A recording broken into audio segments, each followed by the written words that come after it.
Bonsoir à tous, je suis ravie de vous retrouver en ce vendredi 19 décembre pour votre journal sur TV Vendée. Parmi les titres développés ce soir, c'est un week-end peu commun pour le football vendéen. 3 clubs de Ligue 1 au programme en Coupe de France. Des agriculteurs se sont retrouvés sur le parking des Flâneries à La Roche-sur-Yon à l'appel de la coordination rurale 85. Hier, ils ont protesté contre le Mercosur et contre la gestion de la dermatose nodulaire par l'État.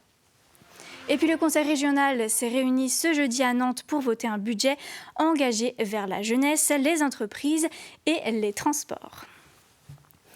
Place à la Coupe de France de football. Ce soir, les Herbiers affrontent le SCO d'Angers. Un choc très attendu face au club de Ligue 1. Le coup d'envoi est prévu à 20h45. À quelques heures du match, l'excitation commence à monter aux Herbiers. Nous retrouvons Paul Deswatines en direct du stade. Bonsoir Paul, alors dites-nous dans un premier temps comment se passe l'organisation sur place à quelques heures du coup d'envoi. Bonsoir Elise, alors oui effectivement on est un peu moins de 4 heures avant le début de ce match, ce premier 32e de finale vendéen du week-end. Alors pour l'instant très peu de monde, très peu de supporters, mais beaucoup de bénévoles autour de moi qui s'affairent pour accueillir au mieux les milliers de supporters qui seront présents ce soir, que ce soit à la billetterie, à l'accueil, au niveau des partenaires, mais aussi en tribune. Des animations sont prévues notamment, vous pouvez le voir tout autour de moi, des bâches ont été installées, et bâches spéciales Coupe de France. Et puis évidemment on est en Vendée, donc évidemment à la buvette aussi, on se prépare pour accueillir au mieux tous les supporters. Et puis on va se tourner. Je vous propose de me suivre dans cette tribune des Herbiers qui a l'habitude d'accueillir des événements comme celui-ci. On est en 32e de finale de Coupe de France. C'est la 6e fois que les Herbiers vont jouer ce tour. Au moins, on se rappelle évidemment de cette finale en 2018. Et puis il y a 2 ans, ce match de 16e face à Reims. Aujourd'hui, ce soir, c'est à 20h45. Les Herbiers reçoivent Angers, actuel 10e de Ligue 1.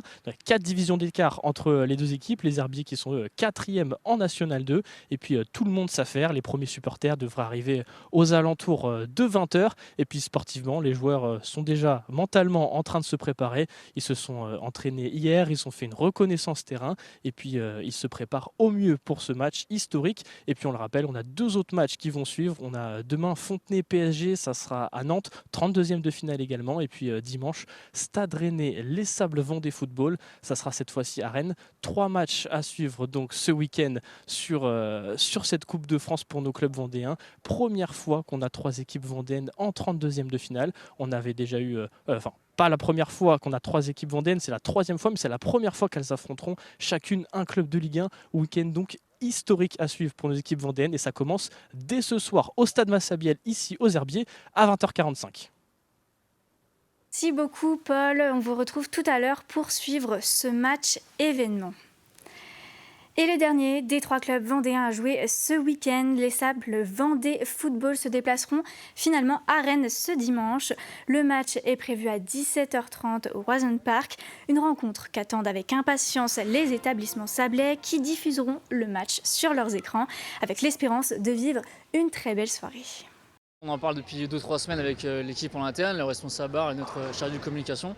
Donc on a communiqué depuis environ une semaine sur nos réseaux sociaux et aussi dans la galerie Leclerc Ilium. Donc on espère accueillir de nombreux supporters. Et au niveau du bar, nous, ce sera un peu comme d'habitude avec un staff renforcé pour l'événement. Nous, on espère que les gens seront présents. On espère avoir quand même une plus grosse affluence que d'habitude, surtout pour un dimanche avant les fêtes. C'est vraiment l'occasion de se réunir et de faire vraiment un bel événement autour de ça. Et donc j'espère qu'on fera un beau chiffre, un beau dimanche grâce à cette équipe de foot des Sables notamment. On est juste à côté du stade dans lequel joue habituellement l'équipe. Et puis on est partenaire en fait de cette équipe de foot au niveau des Sables d'Olonne. Dans le cadre de ce partenariat d'ailleurs, on fera gagner lors de ce match un maillot. Donc avec la dédicace de tous les joueurs de l'équipe. Et puis donc on attend effectivement pas mal de supporters pour tous ceux qui n'auront pas la chance de faire le déplacement et pourront effectivement voir le match ici sans aucun problème. Et je vous le rappelle une fois de plus, TV Vendée met en place un dispositif exceptionnel pour ce week-end de football. Dès ce soir, 3 éditions spéciales d'avant-match vous attendent dès 18h45 sur notre antenne.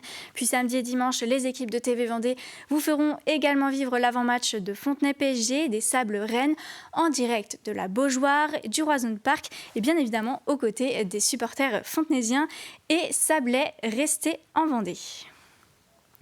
On ferme cette page sportive pour retrouver ce jeudi les agriculteurs de la coordination rurale de Vendée qui ont fait entendre leur colère à La Roche-sur-Yon. Une opération escargot organisée depuis le centre commercial des Flâneries jusqu'au cœur de la ville. Dans le viseur, le traité de libre-échange entre l'Union européenne et le Mercosur, le tout dans un contexte de crise sanitaire liée à la dermatose nodulaire contagieuse des bovins. Moi, j'estime qu'il faut que la France retrouve sa souveraineté nationale à tout point de vue. Nous sommes trop sous le diktat de la communauté européenne ainsi que d'autres nations comme les Américains par exemple. Nous, notre position, elle n'a jamais changé, donc on est contre ce traité qui va augmenter qui va nous mettre en concurrence avec des pays qui respectent aucune de nos normes. Et aujourd'hui, on est en train de tuer l'agriculture française. Cette mobilisation, elle vient suite à tout ce qui s'est passé la semaine dernière, notamment ce qui a fait déborder le vase, c'est l'attaque de CRS sur nos collègues agriculteurs en Ariège. On apporte plus que notre soutien puisqu'on est acteur aussi en Vendée au niveau élevage. On est un gros département d'éleveurs, donc on est aussi inquiet à la fois par la maladie, mais surtout par la gestion de la maladie, qui est en fait, si vous voulez, malmenée de par les élites, la ministre entre autres, mais pas qu'elle, au niveau national. Ils ne connaissent rien, ils ne sont pas de terrain. Retour à présent sur le Conseil régional des Pays de la Loire. Les élus étaient réunis jeudi 18 décembre à Nantes pour adopter un budget primitif 2026, un exercice budgétaire sous forte contrainte dans un contexte national tendu. Mais la région affiche une priorité claire, maintenir sa capacité d'investissement. Un budget qui s'établit à un peu moins de 2 milliards d'euros avec une baisse des dépenses de fonctionnement. Roch Brancourt, vice-président de la région, détaille les grandes orientations. On essaye de maîtriser nos dépenses de fonctionnement et éviter que les dépenses de fonctionnement augmentent trop pour pouvoir garder la possibilité de continuer à investir parce qu'on estime que c'est important pour les générations futures et pour préparer l'avenir. Et ces investissements, on les consacre principalement à la jeunesse avec nos lycées, l'accompagnement des formations, à l'emploi, l'accompagnement des entreprises, notamment l'innovation, les préparer à la concurrence internationale et puis à l'intelligence artificielle. Et enfin, les transports, puisque c'est aussi un des premiers budgets de la région. Le niveau de budget qui est consacré au sport, à la vie associative, à la culture, reste à peu près le même que l'an dernier. Et donc, il n'y a pas de nouvelles coupes budgétaires. Simplement, on maintient des niveaux de dépenses à la baisse pour un certain nombre de secteurs pour pouvoir se concentrer sur l'investissement et sur nos compétences clés que sont la jeunesse, les lycées, l'emploi, la formation, le soutien à l'innovation pour les entreprises et bien sûr les transports.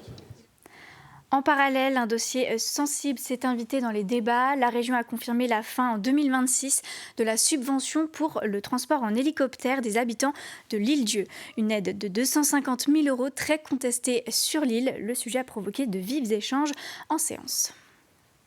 Alors, on a été entendu, c'est-à-dire qu'elle nous a écoutés et la région, les services juridiques surtout, vont travailler à une solution pour éventuellement remplacer une subvention par une autre, parce que celle-ci, en tout cas, est illégale. Ça, c'est clair. Donc, elle ne peut pas continuer à subventionner Oya Hélicoptère de cet ordre-là, pour ce motif-là. Maintenant, est-ce qu'il y a d'autres moyens de subventionner Oya Hélico pour pérenniser son équilibre financier ? On va voir, on va essayer de travailler ensemble en tout cas. Ils se sont réfugiés derrière la faille juridique. Ce qu'il faut savoir, c'est que ça fait 10 ans que cette aide elle est octroyée par la région des Pays de la Loire au département de la Vendée. C'est surprenant que depuis 10 ans, ils ne se soient pas interrogés.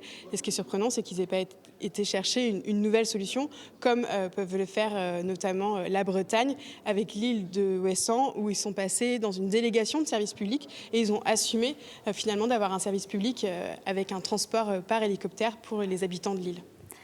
Changement à la tête de la préfecture de Vendée. Gérard Gavory s'apprête à céder sa place à Éric Fresselinard.